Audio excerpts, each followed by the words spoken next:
अभी मुख्य रूप से 3 बातें आपको ध्यान में रखनी है। पहली है करंट,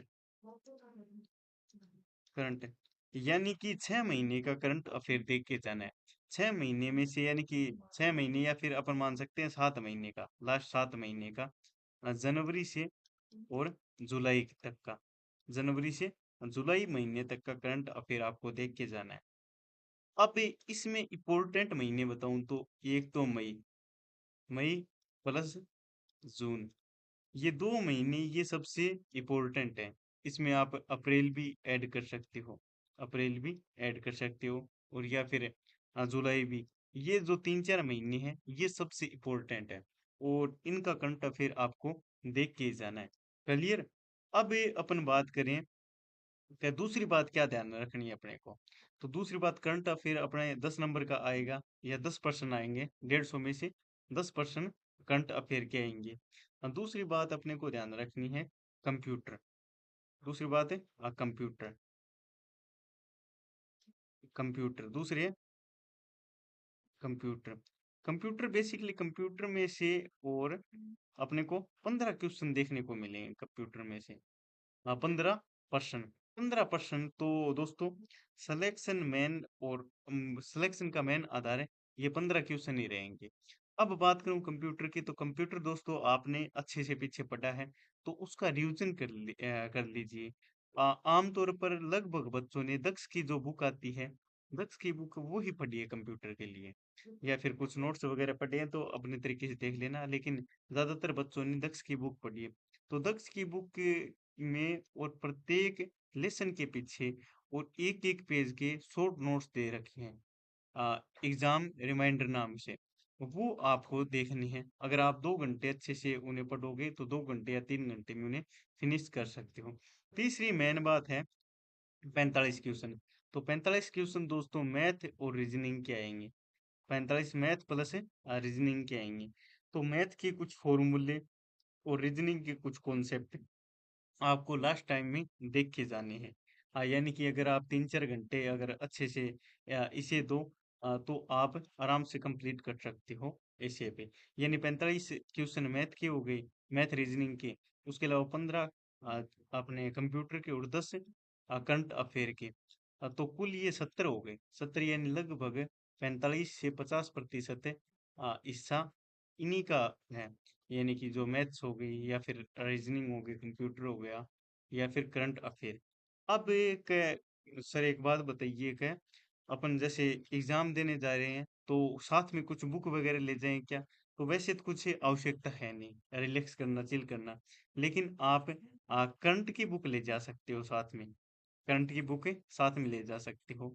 या फिर अपन कह सकते हैं कि एग्जाम से पहले अगर 1-2 घंटे का टाइम मिले, 2 घंटे का भी टाइम मिले, तो 2 घंटे में वो करंट अफेयर देख सकते हो। बाकी आप रिलैक्स से और पेपर करना, आराम से पेपर करना। अब बात रही कि एग्जाम हॉल की क्या स्ट्रेटेजी रहे बेसिकली।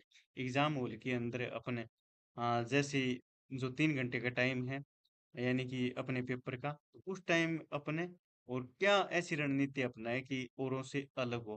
अपनी अपनी रणनीति अलग अलग होती है, लेकिन मैं बेसिकली बता दूं रणनीति बेसिकली का आपको 3 बार, 3 बार में पेपर करना है, 3 बार में पेपर करना है। 3 बार में पहली बार में तो वो क्वेश्चन करने हैं तो 1 सेकंड के अंदर देखते ही आ जाए।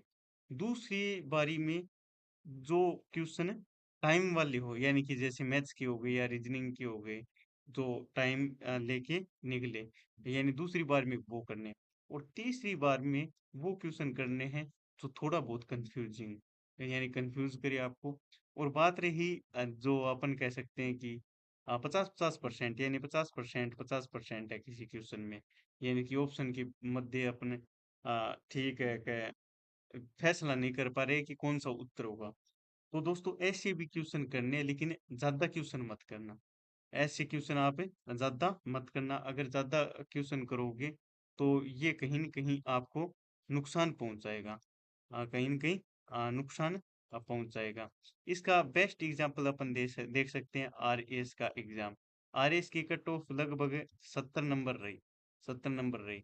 और कुछ एक बच्चों को या फिर अपन कह सकते हैं मेरे जो जितने भी टच में हैं उनमें से कुछ एक ऐसे बच्चे हैं या फिर अपन कह सकते हैं कि जो सीरियस तैयारी कर रहे थे, लेकिन वो लास्ट तक ये तय नहीं कर पाए कि इसमें क्वेश्चन करने कितने हैं। और जल्दी-जल्दी में या फिर अपन कह सकते हैं कि उस 3 घंटे के दौरान इतनी समझ काम की नहीं और वो ज़्यादा क्वेश्चन कर आए। जैसे 128 से 130 क्वेश्चन कर आए और कट ऑफ रही मात्र 70 नंबर, यानी कि जिस बच्चे के 55 से और 60% सही थे, वो एकदम शानदार खेल रहा था। लेकिन कुछ एक को 70-70 क्वेश्चन आ रहे थे, लेकिन फिर भी वो कट ऑफ पार नहीं कर पाए, और क्योंकि वो नेगेटिव मार्किंग को समझ नहीं पाए। तो आप पहले और जो पेपर है, पेपर का लेवल देखें, पेपर का लेवल, पेपर का लेवल हार्ड है या मॉडरेट है या इजी है। हाँ, तो अगर पेपर का लेवल हार्ड है तो ज़्यादा रिस्क लेना नहीं है। अगर मॉडरेट है तो बीच-बीच का रिस्क ले सकते हो। और इजी है तो आराम से खेलना। क्लियर। पिछली बार कट ऑफ लगभग अपन मान सकते हैं 230 है, 228 रही थी, 230 है। तो कुछ रहे कह रहे हैं कि 240 जाएगी। ये आरएस में भी हुआ था। आरएस में कट ऑफ कितनी है, क्या 101 है।